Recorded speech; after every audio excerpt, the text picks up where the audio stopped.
Sam Healey, oh, really, it's top 100 games. Sam Healey, oh, really, it's top 100 games.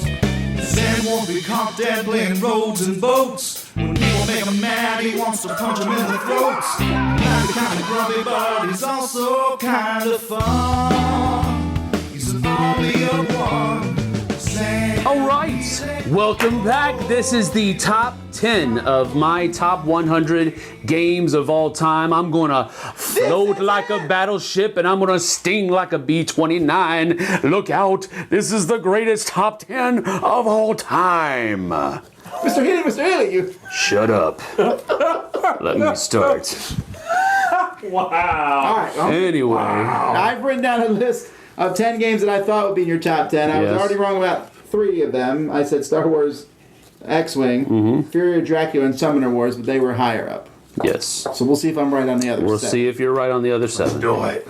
All right, so without further ado, my number 10 is a game called Level 7 Omega Protocol. No? Wow. I didn't realize this one was that high. This is the one game that I picked up at Dice Tower Con because I found it on the Ding and Dent and I got it for like $40. So I could not pass it up. You were thinking about it for a while, though. I was. Yes, I was. But Level 7 Omega Protocol is a Descent type, dungeon crawl-ish type game, but it's definitely has the Aliens movie theme wrapped around it, and it has a very cinematic feel to it. That's what we've said in the past about this game, where you really don't know what's around the corner in very many situations, and you have to be very careful. One of the things that I liked most about the game is how the Overlord gets the ability to, and they work that into the theme where it's, you know, the aliens are smelling the fear and the adrenaline that the Marines are exuding, and that's what gives them more ability to do more. So the more adrenaline the Marines use, the more opportunity the Overlord has. And I thought that was a really cool tie-in with the theme, and where it's just not a mechanic. Well, if you do this, the Overlord gets this. Well, okay, why? Well, they explained why. Beyond that, it's a sci-fi dungeon crawl. Duh. I mean, that makes top 10s list all over the place if you're somebody like me. That means next year, Imperial Assault will be in Sam's top 10. We'll see. I'm calling it now. You might. You might. Calling it now. It might. Yeah. I've seen pictures. That's like printing Sam Healey's money.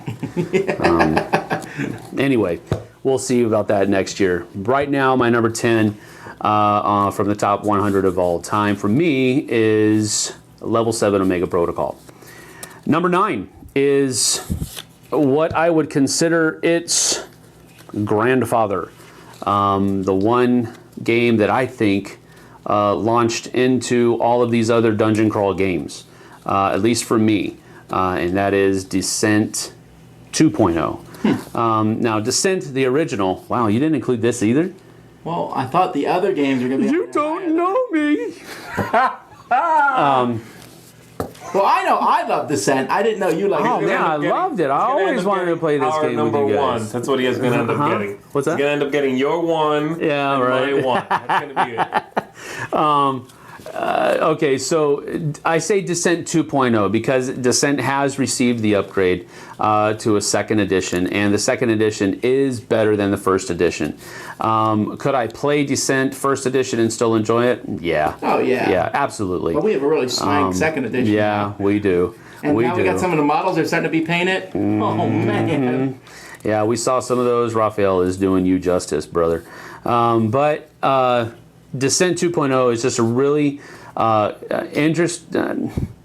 it's just a great game. I grew up playing role-playing games in high school, and you know, I was one of those guys that after work on Saturday night or after work on Friday night sometimes we would stay and play in our office, and and we wouldn't stop until sometime Sunday afternoon or Sunday evening. And it's just the whole weekend, and it really gives me that feel again, but on a much more aesthetically pleasing medium, because Descent is just beautiful. Models are just exquisite, and there's just so many good things, and just don't have a lot of time. If you have not seen Descent or Descent 2.0, you need to crawl out from underneath the rock you've been living under and check this game out, because it is really, really cool. You will not be ashamed, except that you live under a rock.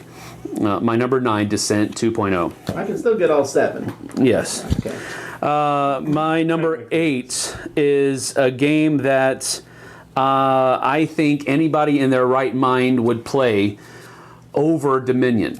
I'm in my wrong mind. And that is Thunderstone.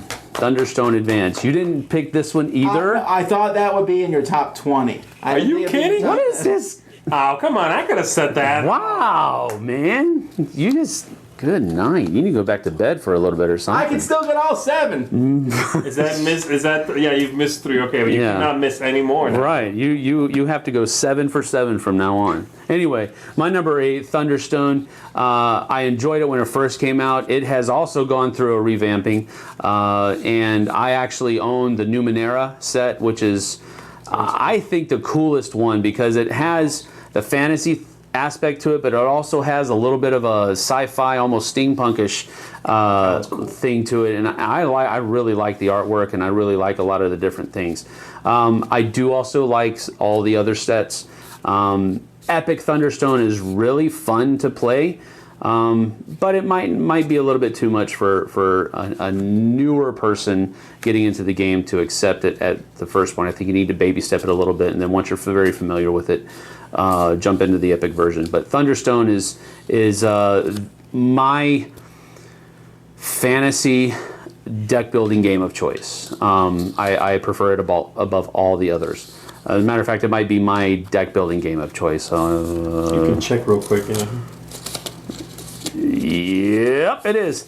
It's my deck building choice game of choice. Still possible to get that snap. How many deck builders on here? So my number 8 is Thunderstone. My number 7 is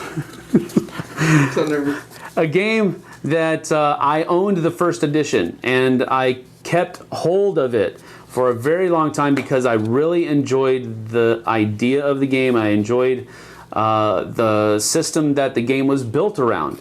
But I eventually got rid of that first edition because I just didn't play it. I always played another game, and it's you're dying over there. Battlelore 2.0. Are you serious? This guy doesn't know nothing. Wow, you know nothing. One of these you games siphon, man. One of these games you must have already said and I forgot. We'll have to try out. We'll have to try it out. My number 7 is Battlelore 2.0. Now, again, Battlelore, the first edition was really cool for what it was. I actually enjoyed the historical aspect, the 100 Years' War and all of that kind of stuff. The 100 Years' War with goblins and dwarves. Yeah, yes. I know, Okay. but but you could leave those guys out and just play the historical version, and that's what actually drew me to Battlelore first. It wasn't necessarily having the goblins and the dwarves and the whole big Battlelore system, in fact, right? I liked the historical aspect because I was really enamored with the Command and Colors system, and I liked Battlecry, I liked Memoir, and this was, the medieval version, and I thought that was really cool. That was what first brought me into it. But Battlelore 2.0 just took that coolness factor and just to the moon. I mean, it just knocked it out of this atmosphere, and the models, the way you set up the game, all of that is just so incredibly cool. So Battlelore 2.0, my number 7. My number 6, we're coming off of the heaviness a little bit, and we're getting back to maybe a little bit more of a family-ish type game, and that is a racing game with a pirate theme, and that is Jamaica. Are you serious? All right, I don't know how... Holy Mr. Brain Fart over here. What in the world? How could you not? Just go. Oh my word! It's not like that. Have you heard of Jamaica, people? Have we ever mentioned it? Yes, we have. know! Over and over and over.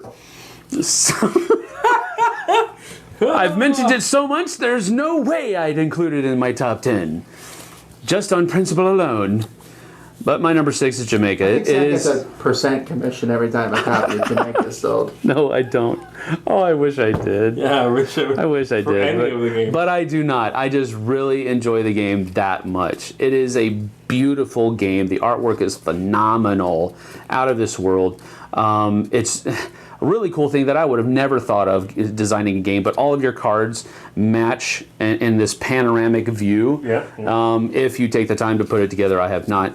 I think it's cool when you discover that. If no one's told you, and then you're holding 3 cards and you go, hey. These go together, and then you grab the whole deck and do it, and you're like, oh, they all do it. Yeah, right. So, but it is at its core. It's just simply a racing game. You're trying to you're captaining a ship, and you're sailing in a race around the island of Jamaica, trying to pick up loot, trying to steal loot from other people when the chance arises, and get back to Port Royal first, and hopefully have the most points. So it's a really fun game, really easy game. I taught it to a couple at Dice Tower at Con, and they really enjoyed it.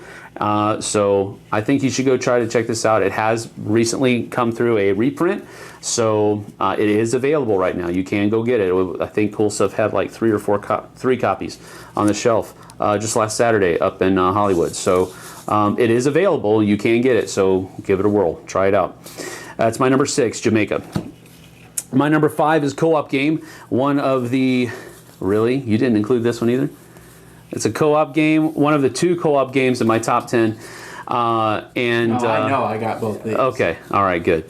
That was Come on, a little bit of redemption. This is my fantasy co-op, and that is Shadows over Camelot. Right. And yes, it is fantasy themed. I don't care what anybody else says. So, Shadows over Camelot. I just have a real joy playing this game, because when you play this with other gamers, the Monty Python lines just flow like the spice. The spice must flow. When you play this game, the Monty Python jokes must flow. And that's one of the really fun things about the game, but that's not really part of the game. So why do I like the game so much? Well, I like it for the cooperative aspect, but I also like the fact that there could be a traitor. But I actually play it where there is always a traitor. There's no question. The only question is, who is it? And that's part of the fun of the game. You just automatically start accusing people right off the bat. You have no basis in fact or anything else for that matter to accuse somebody. And of course you don't actually accuse them, but you taunt them and you accuse them to their face, and you make it seem like you're serious. And that's part of the fun of the game. The mechanics of the game, yeah, they're kind of weird, where you're playing poker hands and that type of thing. Yeah.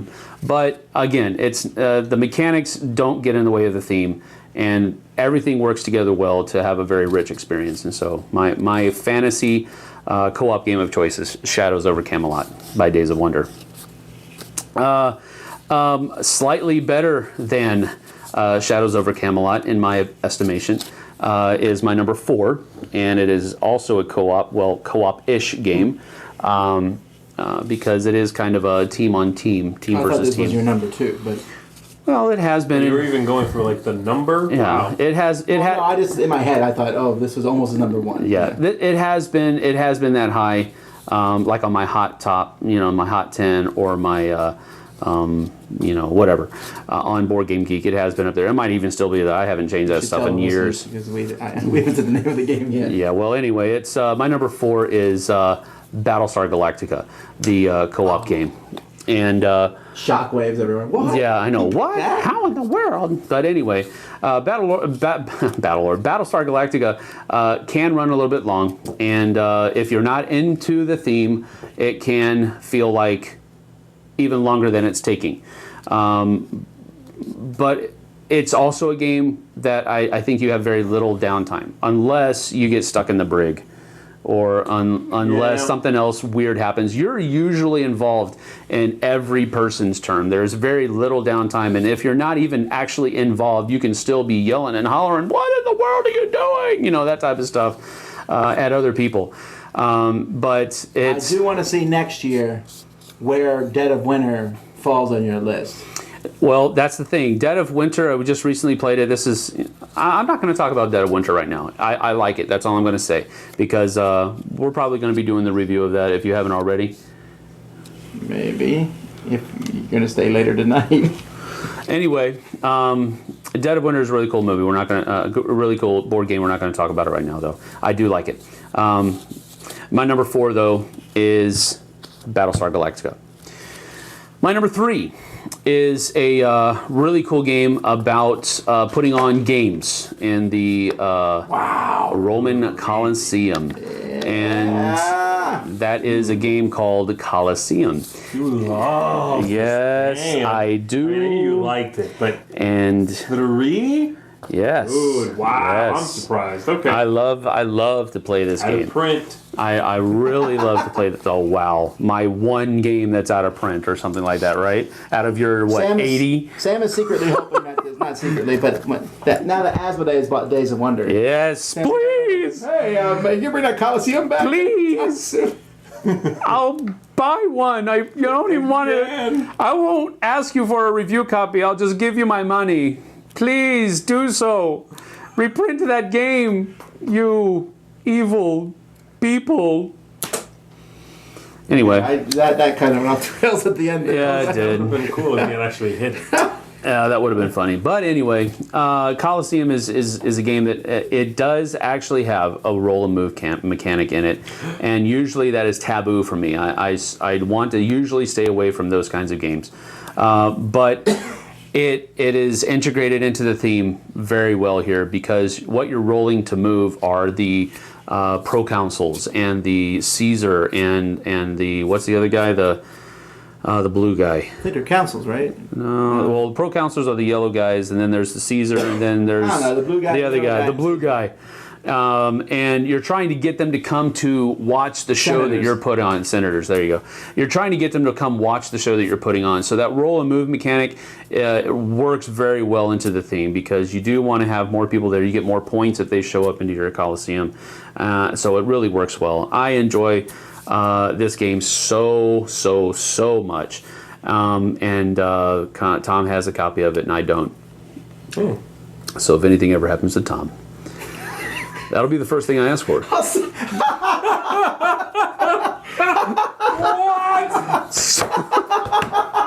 Sam will drive up. Oh, I'm really sorry about Tom. Can I have his Coliseum? Of course, you have to know that is a joke. Awesome. But anyway, that's my number 3, Colosseum. Yes, it's out of print, but hopefully, Tom has a copy. one can only hope. I am still able. Yes, things happen. Christmas is coming, Sam. My number 2. Maybe a listener will love you. I'm not going to put any hope in that at all. All right, my number 2, and this is a game that has I've never even thought about entertaining the idea of thinking about getting rid of this game. I cannot fathom getting rid of this game. It is a game that I will Kill for. no, Kill. no, I will not kill for, but Kill with. I will. Is it one of the big ones? I really enjoy. If you own everything for it. Yeah, I really enjoy. You could do without the air pack, but I really enjoy finally, I know what it is. Memoir 44. Are you struggling there? Yeah, That's what I knew. I don't know what he was going for. Memoir 44 is a very basic squad level. Well, not really squad level. It's more maybe even battalion level. It's a battalion level, I think, game, and where you take your guys against the other side. One side takes the Axis, one side takes the Allies, and you reenact. I guess that might be a little bit of a strong word, but you simulate. It simulates famous battles and within World War II. And they've come out with 2 campaign books where you can go through and actually follow the timeline of the war and fight these different Are battles. you going to buy the 500-page strategy guide that was just published? They just published a 500-page strategy guide? I'm not kidding. Like, to tell you how to play? Yes, and tips and everything. So you can actually follow the historical decisions that were made and all that? Since Days of Wonder is publishing it, I'm sure it's an awesome guide. Yeah. It just seems like it's a very, very, very niche. Unnecessary. Super niche. Would you read it? No, I probably wouldn't even read it. I don't know. Give it to your sons. I would have Secretly, to. read it. I would have to. Why look, are you winning every game? I would have to look at it. Actually, what you first. should do is get it, give it to your sons, and tell them this is like extracurricular because it teaches history, right? So read it. Right. Study. Well, it teaches a part of history. But anyway, Memoir 44 is a game that I will usually play at the drop of a hat. If I'm not doing anything else, I will play it because it is that fun of a game for me. So I do appreciate the guy that sent us some, the 3D hill terrain. Oh yeah, that was very cool. I very much appreciated that. So Memoir 44, if you want to play a game with me, ask me to play that. Now, one caveat, and somebody's going to watch this, and I had the chance to play Memoir 44 at Origins, but I had a scheduling conflict, and that's the only reason I didn't. Yeah, but now Sam's is really jonesing because I just got the maps. Yes! The anniversary or the 60th, I forgot the anniversary. Yeah, the D-Day landings. And you could play, I think, 10 people. 12, I thought it was 12. 12? Yeah, because 10 and 10, and then it wouldn't take Commander. that long. It would maybe max 3 hours, but just take a lot of... Oh, man, that sounds so fun. So we're going to set this up at one of our game It's like days, massive... and we're going to make Z play. Labor Day. Labor Day. I'm out of town. Or something. Cancel your plans.